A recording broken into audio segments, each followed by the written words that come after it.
मोदी जी आप सच्चे हो तो पल्स कंपनी के निवेशकों का पैसा लौटा दो, नहीं तो गरीबों की बददुआ पड़नी शुरू हो चुकी है। पंजाब से शुरू हो चुकी है, अब पूरे भारत से जागेगा। अभी भी वक्त है। पूरा वोट बीजेपी को लेना चाहती है तो पल्स निवेशकों का पैसा लौटा दो और पूरे वोट एक तरफ निवेशक देने को तैयार हैं। यानी कि इनका कहना है कि अगर पल्स का पैसा आप वापस करेंगे तो सभी निवेशक आपको एक बार फिर वोट देने को तैयार है। पैसा नहीं लौटाओगे तो वोट भी बीजेपी को निवेशक नहीं देंगे। अब झूठा आश्वासन नहीं चाहिए मेरे दोस्त। आज तक कोई आश्वासन झूठा या सच्चा कैसा भी हमारे प्रिय नरेंद्र मोदी जी ने नहीं दिया। Hello friend, welcome back to my channel. मैं यूएस खान और आप देख रहे हैं एस टी न्यूज़ टीवी। जैसे कि आप जानते हैं कि पीएससीएल मैं भी एक पीड़ित हूँ और आप सब पीड़ित हैं।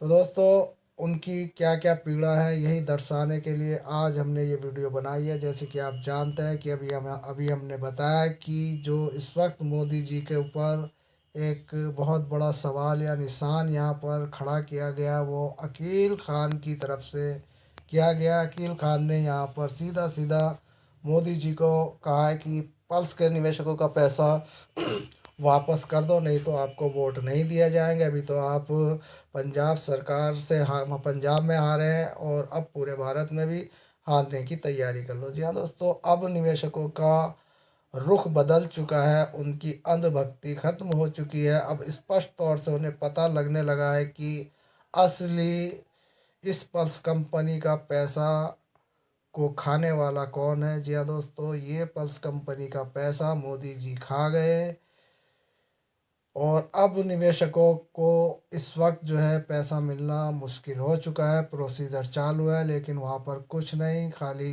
खाना पूर्ति की जा रही है और उसमें निवेशक इस वक्त बहुत परेशान है। कुछ निवेशकों का कहना है कि वाला आंदोलन करो, कुछ निवेशकों का कहना है कि क्यों मोदी सरकार नहीं देना चाहती पैसा। जी हाँ दोस्तों, राजू सिंह का अपने आप में एक सवाल है कि आखिर क्यों नहीं देना चाहती पैसा।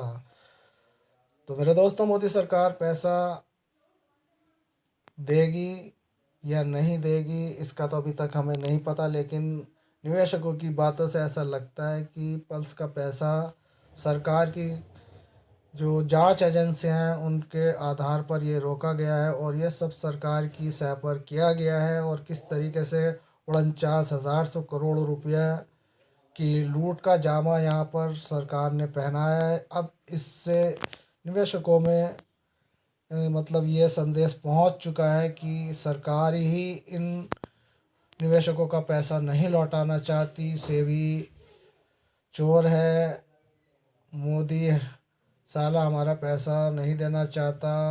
अमृता ठाकुर जी का कहना है कि मोदी साला हराम खोर चोर है। तो दोस्तों, कुछ इस तरह के भी यहाँ पर कमेंट आते हैं जो आपने प्रिय नरेंद्र मोदी जी जो एक हमारे भारत देश के एक प्रधानमंत्री हैं और ऐसे प्रधानमंत्रियों को इस तरीके से यहाँ पर कमेंटों के माध्यम से ये बताया जा रहा है कि हम लोगों के साथ इंसाफ नहीं हो रहा है।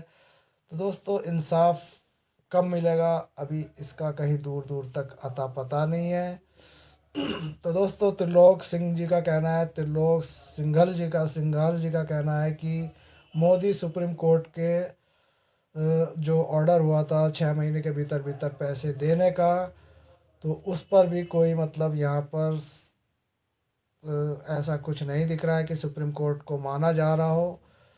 तो उनका भी, त्रिलोक सिंह जी का भी कहना है कि मोदी सुप्रीम कोर्ट के सुनवाई पहले क्यों नहीं मानी जा रही, यानी कि सुप्रीम कोर्ट की जो सुनवाई है वो क्यों नहीं मानी जा रही। तो दोस्तों, सुप्रीम कोर्ट हो या कोई सा भी विभाग हो, सभी पर यहाँ पर इस वक्त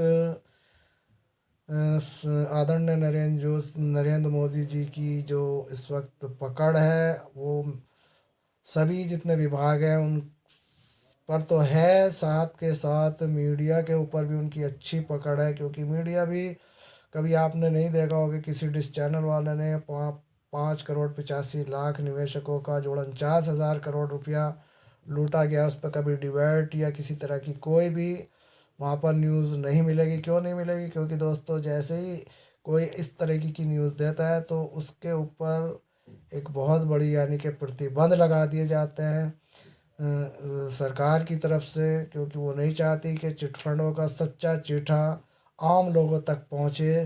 क्योंकि 1,30,000 करोड़ निवेशकों की जो ये देश है, 130 करोड़ के लगभग इस देश के लोग हैं, जिनमें से 15-20 करोड़ लोग परेशान हैं अपने पैसे को लेकर, जो गलत नीतियों के कारण ये कंपनियां, बहुराष्ट्रीय कंपनियां बंद कर दी गई।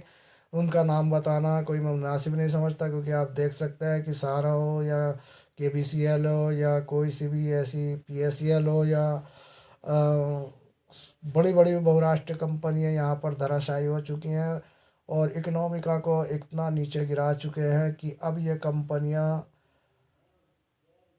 चाह कर भी निवेशकों का पैसा नहीं लौटा सकती। क्यों नहीं लौटा सकती? क्योंकि दोस्तों इस पर सब पर सरकार यानी कि मोदी जी का कब्जा हो चुका है। वो पैसा कहाँ लगाया जा रहा है ये भी हमें बताने की ज़रूरत नहीं है, आप अच्छी तरीके से जानते हैं कि कितना करोड़ों करोड़ों रुपया पानी की तरह बहाया जा रहा है। कहीं कहीं पर मूर्तियाँ लगाई जा रही हैं जिनकी लागत भी 6-6 हज़ार 100 करोड़ रुपया, यानी दोस्तों बड़ी बड़ी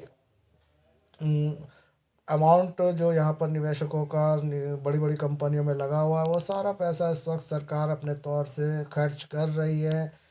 और एक बड़ा तबका यानी कि 15 करोड़ से ज़्यादा निवेशक, दोस्तों उनकी संख्या लगभग 20 करोड़ है, जो उनकी खून पसीने की कमाई इन विभागों को आधार बनाकर लूट ली गई। और ऐसे में निवेशकों का ये कहना कि हमारा पैसा कब मिलेगा, तो दोस्तों ये कहना बहुत मुश्किल है। और दोस्तों इतना ज़रूर है कि कुछ प्रोसीजर चल रहा है, उस प्रोसीजर में कुछ लोगों को इस तरीके से घुमाया जा रहा है कि आपके कुछ डॉक्यूमेंट में गड़बड़ है तो वो सही कर लो।